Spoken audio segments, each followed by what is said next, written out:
જૂનાગઢમાં જીપીસીબીના અધિકારી બની જે કથિત પત્રકારોની ગેંગ તોડબાજી કરતી હતી તે હવે ઝડપાઈ ગઈ છે। શરૂઆતમાં તો આ ગેંગને સફળતા મળી, પરંતુ એક કારખાનેદાર પાસેથી 2.5 લાખ રૂપિયા પડાવ્યા। જ્યારે ઉદ્યોગકારના આગેવાને ફરિયાદ નોંધાવી ત્યારે 3 ઝડપાઈ ગયા છે અને 2 હજુ પણ ફરાર છે।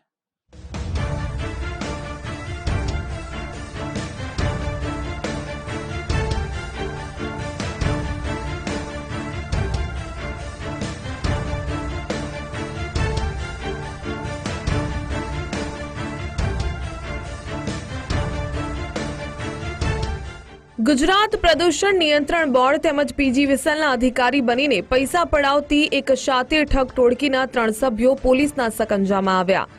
નકલી અધિકારી બનીને ઉદ્યોગ સંચાલકો પાસે તોડપાણી કરતી ગેંગે 4 કારખાનેદારો પાસેથી નાની રકમ પડાવી લીધી, પરંતુ 5મા કારખાનેદાર પાસે 2.5 લાખ જેવી મોટી રકમ માંગતા મામલો પોલીસ સ્ટેશન સુધી પહોંચ્યો અને પત્રકારની ઓળખ આપી તોડબાજી કરતા 5 પૈકીના 3 જેલના સળિયા પાછળ ધકેલાયા। આ ઠગબાજોની મોડસ ઓપરેન્ડી પર નજર કરીએ તો જૂનાગઢ જીઆઈડીસી વિભાગ 2માં એક તોડબાજ ટોળકીએ દહેશત મચાવી। જીપીસીબીના અધિકારી તરીકેની ખોટી ઓળખ આપી કારખાનામાંથી પ્રદૂષિત પાણી છોડવા બદલ ટોળકી કારખાનેદારોને ધમકાવવા લાગી। તમામ કારખાનામાંથી છોડેલા દૂષિત પાણી પીવાથી એક વ્યક્તિનું મોત થયાનું કહીને ડરાવતા તેમજ કારખાનાના ફોટા અને વિડીયો ઉતારી બદનામ કરવાની ધમકી આપતા હતા।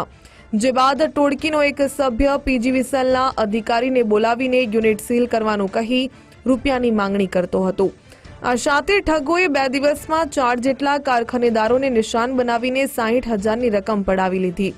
જે બાદ તેમની હિંમત વધતા ઈશ્વર પ્લાસ્ટિકના સંચાલક આશિષ વઘાસિયા પાસે 2.5 લાખ રૂપિયાની માંગણી કરી, જેથી ડરી ગયેલા ઉદ્યોગ સંચાલકોએ જીઆઈડીસી ફેક્ટરી ઓનર્સ એસોસિએશનના અગ્રણીને રજૂઆત કરી જૂનાગઢ પોલીસ સ્ટેશનમાં ફરિયાદ નોંધાવી।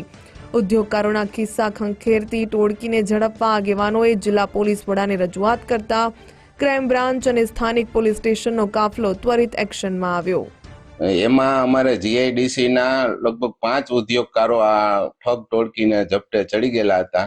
હવે એ લોકો બનાવટી પત્રકારો ની ગાડી ઇન્ડિયા ટીવી નો લોગો લઈને આવતા અને ઉદ્યોગકારોને સામાન્ય ઉદ્યોગકાર હોય એટલે નાનું મોટું ગંદુ પાણી તો નીકળવાનું જ હોય, આપણે કપડા ધોતા હોય તો ગંદુ પાણી નીકળે, એટલે એ લોકો વિડીયો બનાવે, પછી ઉદ્યોગકારને કે અમે જીપીસીબી ના અધિકારી છે, જીપીસીબી માંથી આવી છીએ, તમારે આટલો મોટા દંડની રકમ આપે, એમ કે તમારે આટલો દંડ ભરવો પડશે અને ખાલી પીજીવીસીએલ માં ફોન કરે કે આ જગ્યાએ આવો અને આનું ડિસ્ક્લોઝર કરી કનેક્શન કાપવાનું, જેથી નાનો વેપારી બિચારો હોય કારખાનાદાર એ લોકો બિન સટસૂટ માટે આગળ જાય।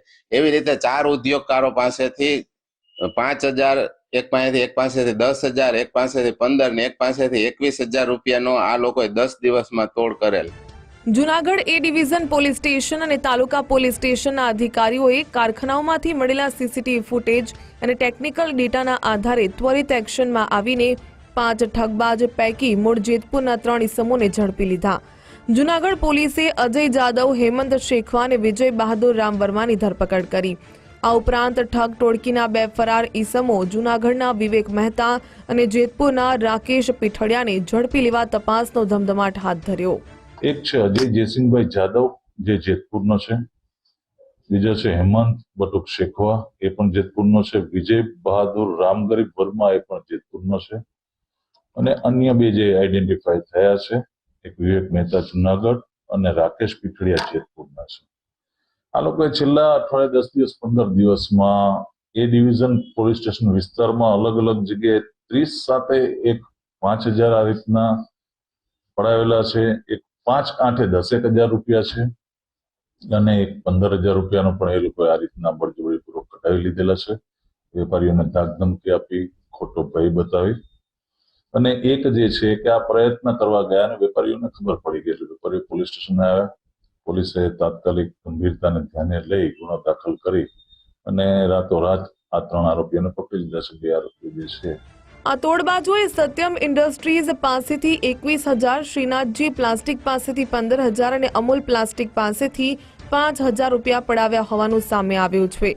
જૂનાગઢ પોલીસે તોડબાજ ટોળકીનો શિકાર બનેલા કોઈ અન્ય વેપારી હોય તો ફરિયાદ નોંધાવવા માટે આગળ આવવા અપીલ કરી છે। આ તોડબાજોએ અત્યાર સુધીમાં અન્ય કેટલા કારખાનેદારો અને નાના મોટા વેપારીઓને ડરાવીને પૈસા પડાવ્યા તે અંગે જાણકારી મેળવવા પોલીસે ચક્રો ગતિમાન કર્યા છે. અતુલ વ્યાસ, ગુજરાત ફર્સ્ટ, જૂનાગઢ.